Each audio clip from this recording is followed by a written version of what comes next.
आज की बात, स्वागत। आप जानते हैं कि आज की बात में इस समय हम लोग जापान के धम्माशोक यानी कि कुमार शोतोकु, जो कि वहाँ के बड़े सम्राट रहे और एक ऐसे राजा जिन्होंने बुद्ध धर्म के प्रचार प्रसार में अपना बड़ा योगदान दिया, जिन्हें जापान में जापान के धम्माशोक के नाम से ही जानते हैं लोग। जैसे कि भारत में सम्राट अशोक को धम्माशोक के नाम से जानते हैं, बिल्कुल वैसे ही। तो आइए इस कड़ी से जुड़ते हैं। पिछली कड़ी में हमने देखा कि दक्षिण कोरिया से एक पत्र के साथ और कुछ मूर्तियों के साथ बुद्ध धम्म जापान की ओर चल पड़ा। लेकिन जापान में पहली बार जब ये चीजें पहुंची, धम्म का साहित्य पहुंचा, तो वहां के दरबारियों में मतभेद पैदा हो गया। अब इस मतभेद को आगे ले जाकर उसमें से कोई अच्छा रास्ता कैसे निकले, इस बात पर यह विचार विमर्श चल रहा है। इस पूरी स्थिति पर जीएफ म्यूर लिखते हैं कि मुख्यमंत्री सोगा ने इस नए धर्म को स्वीकार किया। जो वहां के जापान के मुख्यमंत्री थे शासकों में, तो सोगा ने बुद्ध धर्म को स्वीकार कर लिया और दूसरे दरबारी इसके विरोध में थे। तो अब देखिए कि दो दल बन गए। अब इसलिए ये वहां पर यह तक कहा गया कि सोगा व्यक्तिगत रूप से अपने यहां नए देवता की पूजा कर सकते हैं। दरबारियों ने कहा कि भाई सोगा अगर चाहे, मुख्यमंत्री सोगा अगर चाहे, तो वे अपने व्यक्तिगत स्तर पर किसी नए देवता की पूजा कर सकते हैं, लेकिन पूरा दरबार नहीं करेगा। इसके बाद क्या होता है वो देखेंगे। तो यमातो दरबार में बुद्ध धम्म स्वीकार के खिलाफ सेना के अफसर और शिंतो पुरोहित भी थे। शिंतो ये जापान का मूल धर्म रहा है, जो कि वहां की मूल प्रैक्टिसिंग में रहा है। वो उनका पारंपरिक प्रैक्टिसिंग रही है शिंतो की। और वहां के जो सेना के अफसर थे, ये सेना के अफसर भी इस नई विचारधारा के खिलाफ थे। अब ये विरोध लगभग 50 वर्ष तक चलता रहा। म्यूर के कथनानुसार, मूर लिखते हैं, जीएफ मूर, कि विरोधियों ने सोगा का विहार जलाया और प्रतिमा को एक नहर में फेंक दिया। देखिए, धर्म के विषय में लोगों के मन में ये बड़ा अलग सा उन्माद होता है, जबकि धर्म ये नैतिक जीवन बिताने के लिए एक बेहतर अच्छा रास्ता होता है। लेकिन इस रास्ते को छोड़कर लोग उन्माद की ओर ज्यादा ध्यान देते हैं। तो यहां भी सोगा का विहार जला दिया गया और प्रतिमा को एक नहर में फेंक दिया गया। अब ये 677 ईस्वी की बात है कि बुद्ध धम्म का प्रवेश कराने का दूसरी बार फिर से प्रयत्न हुआ, लेकिन इस बार भी पहले के जैसी स्थिति पैदा हुई।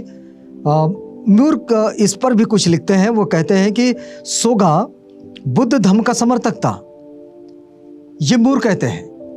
लेकिन एक दूसरी मान्यता है और एक दूसरा इतिहास, दूसरी परंपरा इसमें आती है, जिसमें महापंडित राहुल सांकृत्यायन जी लिखते हैं। वे लिखते हैं कि सोगा वंश बुद्ध धर्म का विरोधी था। म्यूर लिखते हैं कि वे बुद्ध धर्म का समर्थक थे और राहुल सांकृत्यायन जी लिखते हैं कि वे बुद्ध धर्म के विरोधी थे। अब ये दोनों चीजों को अलग अलग तरीके से, अब ये ऐतिहासिक दस्तावेज है और दो अलग मान्यताएं हैं इतिहास में भी, कि ये दोनों, कोई कहता है कि ये समर्थक थे और कोई कहता है कि ये विरोधक थे। लेकिन इन बाधाओं के बावजूद बुद्ध धम्म फैलता गया और उसने जनता के हृदय को अपनी ओर आकृष्ट किया। अब ये तो हो गई लोगों के विरोध की बात, लेकिन बुद्धिज्म का प्रैक्टिसिंग, अब बुद्धिज्म का प्रैक्टिसिंग मतलब क्या?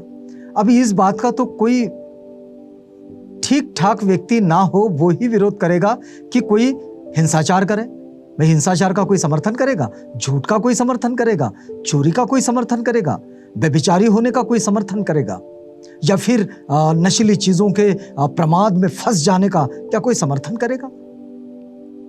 लेकिन ये जो 5 नैतिक तत्व ये जीवन शैली से जोड़ने के लिए जब बात होती है, तो निश्चित रूप से बुद्ध धम्म की ओर लोग आकृष्ट हो जाते हैं।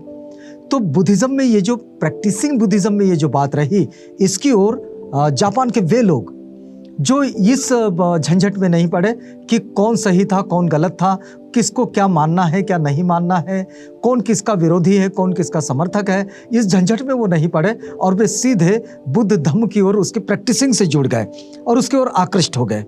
तो बुद्ध धम्म की ओर आकृष्ट होने वालों में 32वें मिकोता मिकोडो शुशुन तेन्नो एवं उनकी रानी भी थी। तो ये 32वें जो मिकोता मिकोडो थे शुशुन, ये शुशुन इसमें बुद्धिज्म की ओर चले गए। अब शुशुन तेन्नो और उनके बुद्ध भक्त पत्नी को 574 ईस्वी में एक बेटा हुआ और उसका नाम उपायदो रखा गया। अब यह उपायदो जो है ये बुद्ध धम्म को राज दरबार में प्रवेश किए। जब इनका जन्म हुआ उपायदो का, तो राज दरबार में बुद्ध धम्म को प्रवेश किए 36 साल बीत चुके थे, फिर भी विरोध तो चल ही रहा था और बुद्ध धम्म को राज धर्म का स्थान ना देने पाने पर राजा एवं रानी व्यक्तिगत तौर पर बौद्ध बने रहे उस वक्त तक। यानी आप समझिए कि 574 ईस्वी तक जापान में बुद्ध धम्म को कोई राजधर्म के रूप में मान्यता नहीं मिली थी, लेकिन राजा और रानी व्यक्तिगत तौर पर बौद्ध जीवन शैली के साथ बुद्धिज्म में थे। अब दरबारियों में बौद्ध तथा अबौद्ध ऐसे दो दल बन गए।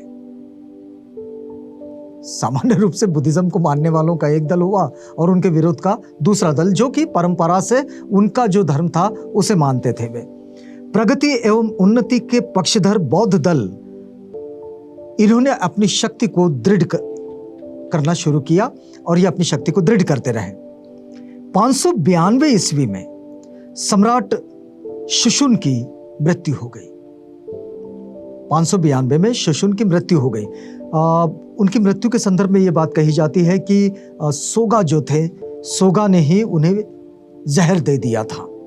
लेकिन शोतोकु ने अपने पिता की हत्या का बदला लेने, शुशुन के बेटा शोतोकु ने अपने पिता की हत्या का बदला ना लेकर जो उसने क्रूरता दिखाई है, ये आक्षेप कुछ वर्ष पूर्व एक जापानी जनरल ने बड़े ही कठोर शब्दों में शोतोकु पर किया था।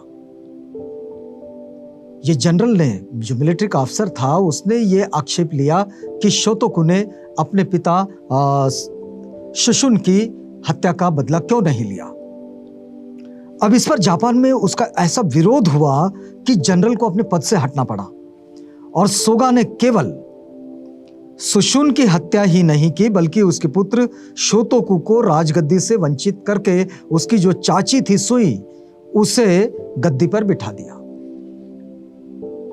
अब राजपाट में ये सब मामले बड़े ही सामान्य होते हैं कि हर कोई राजगद्दी पर अपना अधिकार जमाने की कोशिश करता है और जो कमज़ोर होता है उस परिवार में उसको पीछे रख, जो मजबूत होता है, सशक्त होता है, वो राजगद्दी की ओर जाता है। पूरी दुनिया के इतिहास में ऐसा ही है। तो वहाँ भी कोई नया कुछ नहीं हुआ।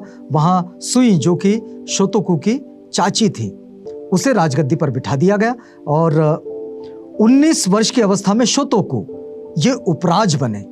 इन्हें उपराज बनाया गया। उम्र उनके 19 वर्ष थी।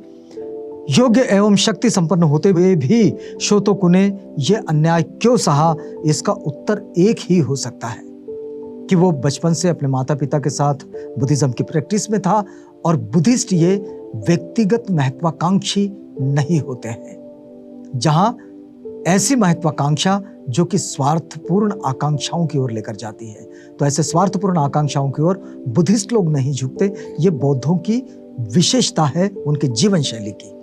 तो यहाँ हम लोग रुकेंगे आज की बात में। कल आपसे मिलेंगे जब आज की बात में हम यहीं से आगे बढ़ेंगे। तो तब तक के लिए हमें इजाजत दीजिएगा।